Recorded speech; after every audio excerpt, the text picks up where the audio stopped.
welcome back to the Class Act podcast with Lauren and Bron.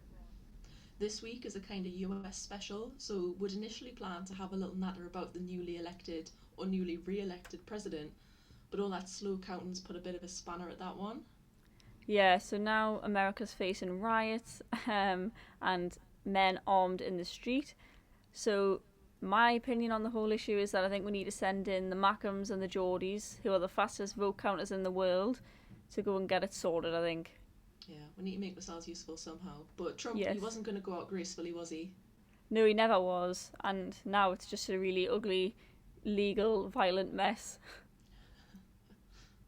So I think we'll get straight into the news roundup this week, and we're going to just move slightly away from the US first, and we're going to go to Poland. So this week there have been massive protests on the streets of Poland after the government was about to implement a ban on abortions in the country.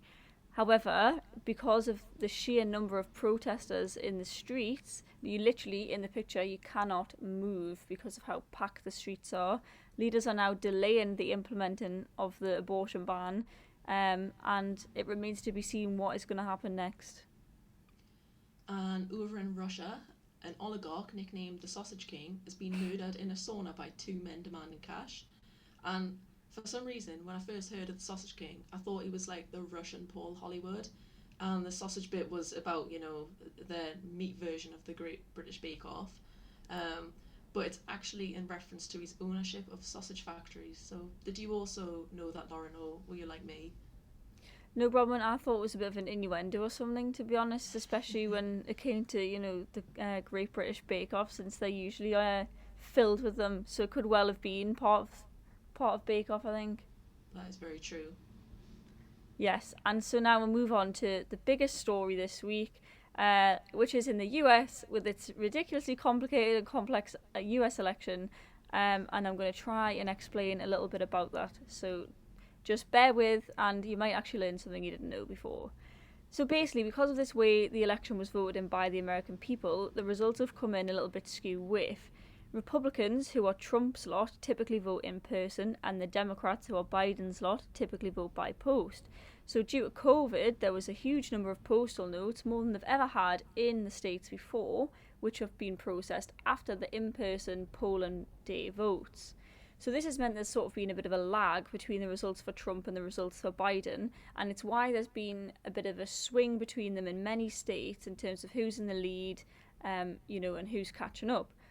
And it's also why Trump has now decided he's going to file several lawsuits to try and stop the postal votes being counted, which is quite confusing because the only way Donald Trump is actually going to win this election is if the votes are counted. So it's baffling to me as to why you would want to stop them being counted.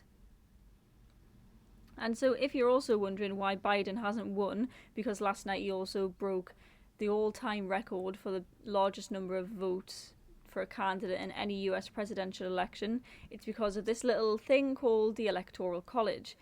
The Electoral College is essentially just a quirk of the American system where each state gets to cast a certain number of votes, and a candidate needs 270 of those votes to win the presidency.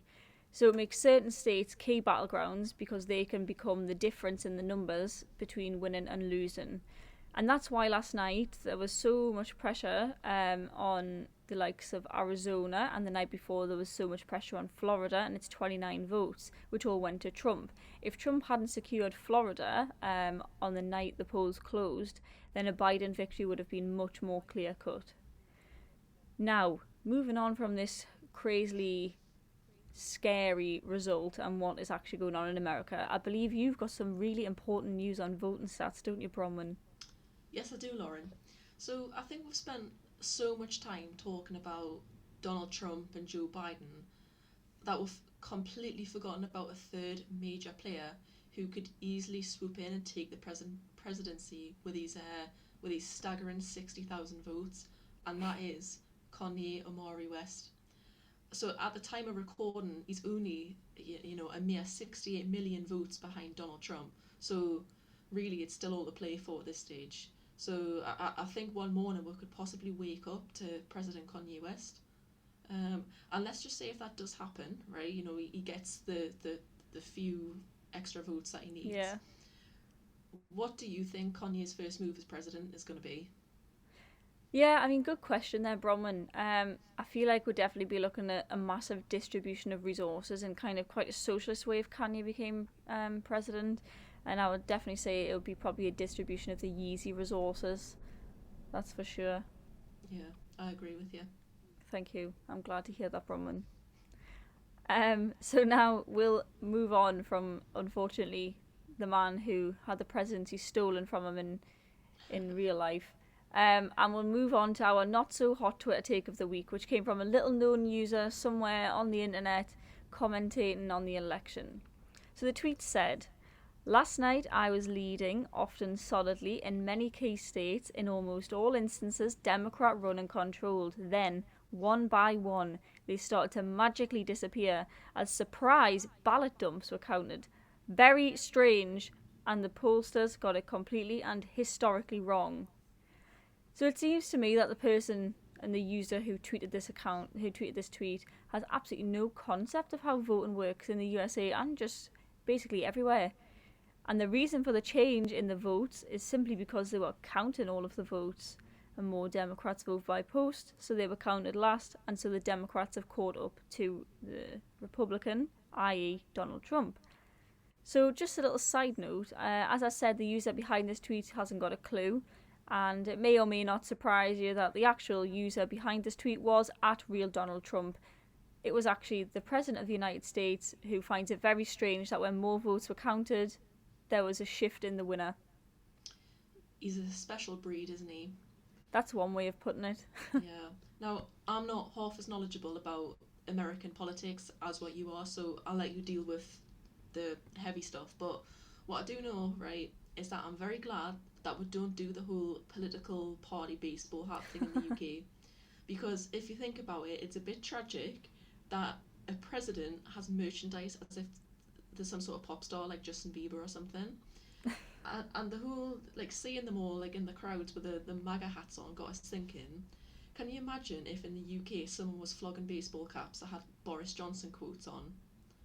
Like, if you were walking about doing your shopping or something and someone walked past you with even a Keir Starmer hat on, you'd think they were an absolute weirdo. But it just, to me, goes to show the balls the Americans have to make that kind of political statement so casually to complete strangers. And I have a T-shirt. I don't know if you know. I have a T-shirt that says "Don't buy the Sun newspaper." I'm And sure I've seen this t-shirt. yeah, I think everyone has. And I never really wear it outside for the same reason I wouldn't wear a band T-shirt, because there's that whole like running joke that if someone wears a band T-shirt, people will be like, oh, you like the Rolling Stones? Can you even name 5 songs? So I have this like weird paranoia that I'll be out and about in my Sun T-shirt and someone will come up to us and say, oh, you hate the Sun? Well, in that case, name 5 libel cases. It is a bit of an odd phenomenon, I think, the whole let's wear MAGA hats and like I don't even know. I don't think Joe Biden's fans seem to wear anything other than a Joe Biden mask, really. But it is odd, and it is definitely just American. And I am quite surprised it didn't catch on over here with one in particular Labour Party Yeah. leader. Not to I know who mention, you mean. not to mention anyone's names, because to be honest, I don't like to give anyone airtime anymore. Um, but I mean, maybe someday one leader in Britain will be worth the merch. And I do think it definitely comes part and parcel with the presidential system, which like hones in definitely on just one personality. I mean, if you think it's about personality here, you're so like wrong, because if you look at Boris Johnson when he first won our election, he had massive die-hard support from his MPs and from people in the country. And if they'd all bought caps, I think half of the Tory MPs would have thrown them in the Thames by now. Um, because I just think British people and British politicians are never loyal to each other for any longer than 5 months. Really, the tide changes too quickly. I know that was Yeah. very politically theory based, Bronwyn. Um, No, I absolutely like agree with you. To be fair, and I think it's the same in like most other European countries too. Like if you look at France when Macron got in, it was a good yeah, few weeks before they started like storming the Palais Elysee, threatening to kill him. yeah. Oh, I So know.